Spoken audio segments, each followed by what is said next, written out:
Alors, notre communicant, c'est bien M. Ammar Lounès, c'est un architecte diplômé de l'ENSA à Paris.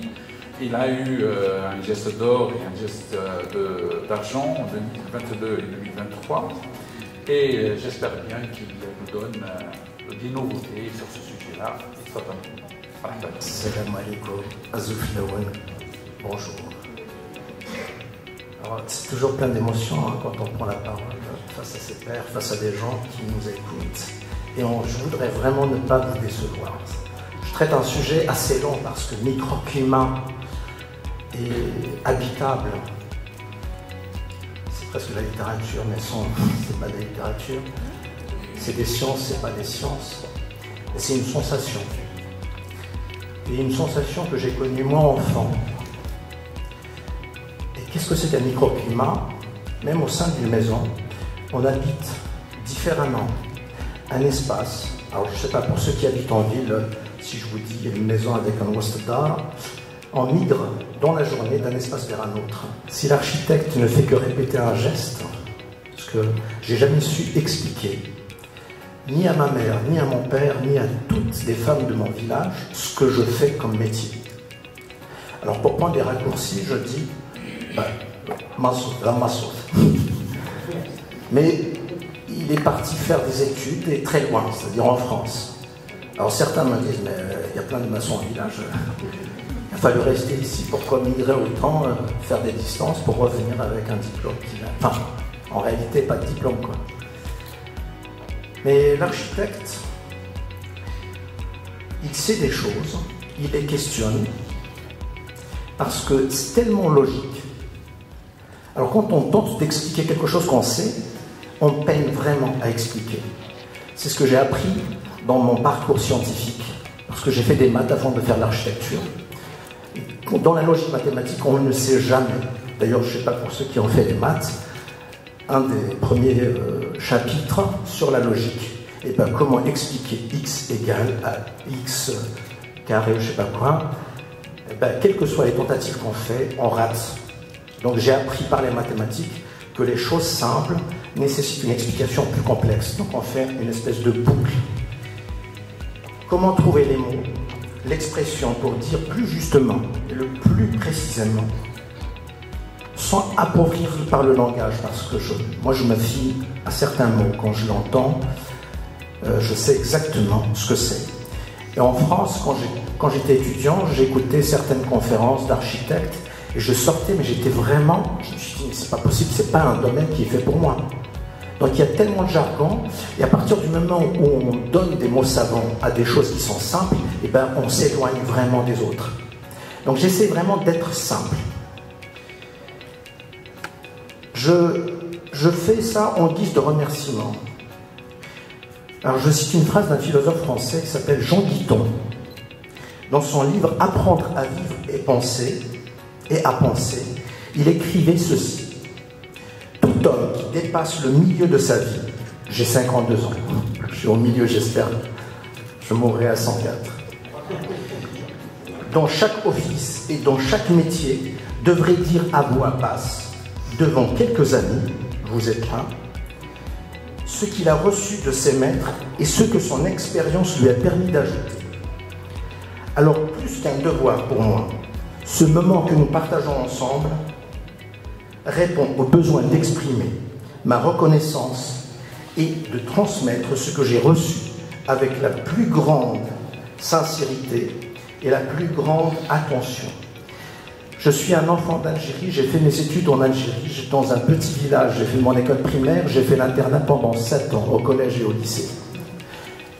J'ai fait 2 années d'université et je suis parti. Donc je ne suis pas du tout, c'est-à-dire j'ai reçu un enseignement supérieur en France, mais j'ai une dette envers mon pays parce que j'ai été formé gratuitement. Et si ailleurs, si je m'étais trouvé ailleurs, j'aurais jamais eu la chance de faire des études comme je les ai faites aujourd'hui. Donc ça c'est important. Donc c'est une reconversion d'un hangar dans une petite ville en banlieue parisienne qui s'appelle Kremlin-Bicêtre. Alors un hangar qui m'a franchement, c'est-à-dire que quand si un promoteur passait devant, il va dire bon je rase et puis je vais faire un immeuble de logement. Sauf que le client, c'est une maison d'édition, une grande maison d'édition qui édite des livres d'art pour le Louvre et pour Orsay, et puis d'autres aussi grandes galeries d'art à l'international, qui s'appelle Marthe et Martin. Et un jour, le président du prix du Geste d'Or, qui lui-même est poète, voit la maquette sur le bureau du directeur et lui dit: j'aimerais bien voir cet architecte. Parce qu'il y a très peu de gens qui dessinent encore à la main et qui font des maquettes comme je l'ai fait. Et il m'a contacté une semaine après, il m'a dit: bon, j'aimerais bien qu'on se voit. Donc je suis allé le voir et il m'a proposé de candidater pour un prix. Alors moi j'étais vraiment stupéfait, je me suis dit: c'est pas possible, comment est-ce que je peux intéresser quelqu'un? Alors quand j'ai regardé les récompenses, enfin ceux qui ont reçu des prix, dans Renzo Piano pour la Maison de la Justice, le Palais de Justice de Paris, plein de grands architectes, je me suis dit: mais c'est pas possible, hein. Qu'est-ce que je... Et finalement, j'ai pris mon courage à deux mains, j'ai présenté un projet, et ça a été récompensé comme projet, processus, c'est-à-dire la manière dont les choses se sont construites intellectuellement pour pouvoir sortir un projet. Au début, il y a eu des réticences au niveau de la mairie parce que le maire de Kremlin-Bicêtre ne voulait absolument pas faire ce projet. Et finalement, après l'obtention de ce prix, eh ben, le projet a été validé, y compris par les architectes du bâtiment de France, et j'ai vraiment fait tout le travail en concertation avec les élus locaux. Cette histoire, elle est vraiment fondatrice pour moi.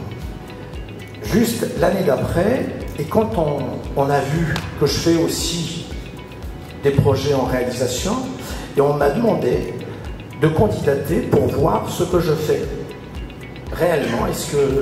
Quelle est cette architecture-là et comment elle se traduit physiquement. Et donc on m'a demandé de faire, de passer l'audition, mais aussi de recevoir la commission de ce prix pour aller voir un projet qui était en construction. Alors, je reviens sur ça. Voilà, ça c'est l'image du concours. Donc c'est un immeuble de logement à Pantin, et dans lequel j'explore des principes que j'ai connus enfant. C'est-à-dire, qu'est-ce que c'est qu'une loggia? C'est une manière d'être à l'extérieur sans être à l'extérieur. C'est une espèce d'entre-deux. Et cet entre-deux-là, c'est quelque chose qu'on peut trouver quand on est de plein pied, mais on peut aussi être dans un bâtiment et recevoir cet air, cette manière d'être à l'extérieur en étant protégé. Je reviens. Voilà. Donc, ça c'est le bâtiment. On est à Pantin. À Pantin, c'est la proche banlieue de Paris.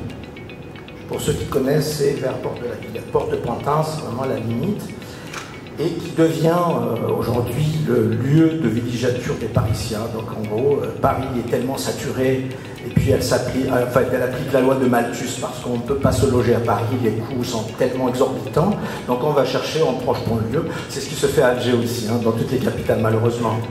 De démolition, mais il a fallu aussi justifier, faire un diagnostic structurel, parce qu'aujourd'hui, pour démolir, il faut avoir cette justification, cette étude structurelle pour justifier la démolition, sinon on fait de l'extension verticale.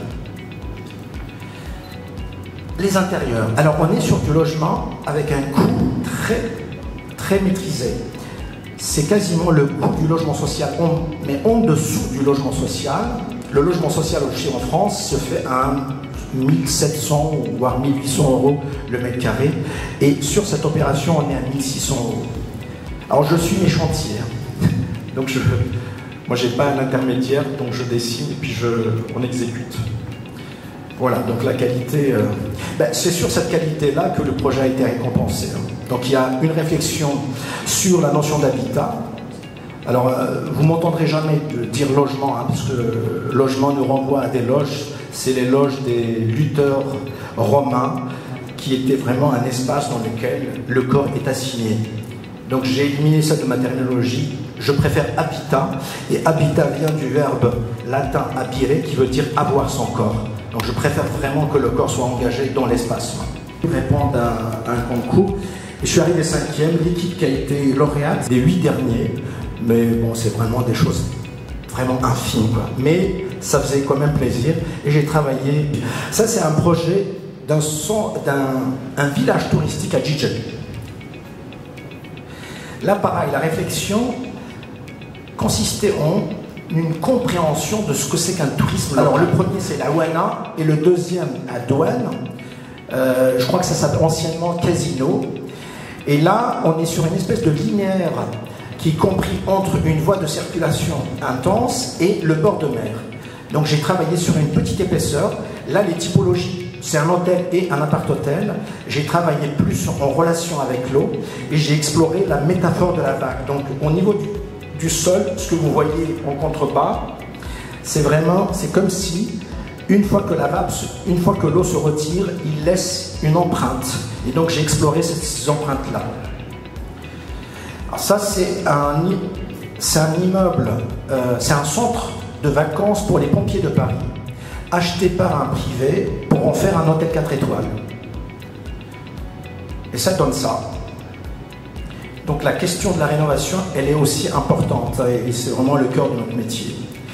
Ensuite, ça c'est une institution en France, l'unique institution qui est une résidence pour des écrivains, cinéastes et des artistes, s'appelle le Moulin d'Ondé. Là, pareil, c'est une sensation. Les gens, quand ils voient la maison, elle est vraiment petite de l'extérieur, mais quand ils arrivent, ils me disent tous, on a l'impression que l'espace se dilate. En réalité, l'espace, il advient à l'être humain. C'est-à-dire, si je ne peux pas faire abstraction de l'espace qui me reçoit, mais à condition que je l'occupe de manière légitime. Donc, je vous montre l'appareil. Depuis l'intérieur, j'essaye vraiment d'interroger la relation avec le ciel. Et ça, c'est aussi petit, j'adorais dormir sur les terrasses. Je finis avec ça, mais avec une phrase presque violente. Je l'ai écrite, j'avais 20 ans, je l'ai découvert dans un livre d'un Africain, dont je ne me souviens plus le nom. Et j'essaie de me décoloniser. Je ne sais pas si j'y parviendrai, mais en tout cas, je le fais jour après jour. Alors cette phrase, je vous l'ai dit. À l'école du colon, véritable chambre à gaz pour notre histoire et notre culture, que nous a-t-on appris? Forcé à admirer des gens qui n'ont rien à voir avec nous et petit à petit à nous mépriser nous-mêmes. Ce que je vous montre, si vraiment je fais la somme de toutes les explorations qu'on fait, il n'y a pas d'architecture occidentale dans ce que je vous dis. Même si elle est cubique, même si parfois elle est cubique, il n'y a rien d'occidental. C'est très important. La terrasse n'a jamais existé en Europe. On n'habite jamais à l'extérieur. Et ça, il va falloir qu'on réapprenne à vivre et à reprendre ce qui a été spolié de notre histoire. Je termine avec ça. En 1933, Le Corbusier fait une conférence à Chicago. Et comme il avait une honnêteté en dehors de France, pas en France en tout cas, mais en dehors de France, il avait eu l'honnêteté de citer la référence de toute son architecture. Il disait « La cité radieuse, c'est le Binnisgen vertical ». Je termine avec ça et je vous remercie.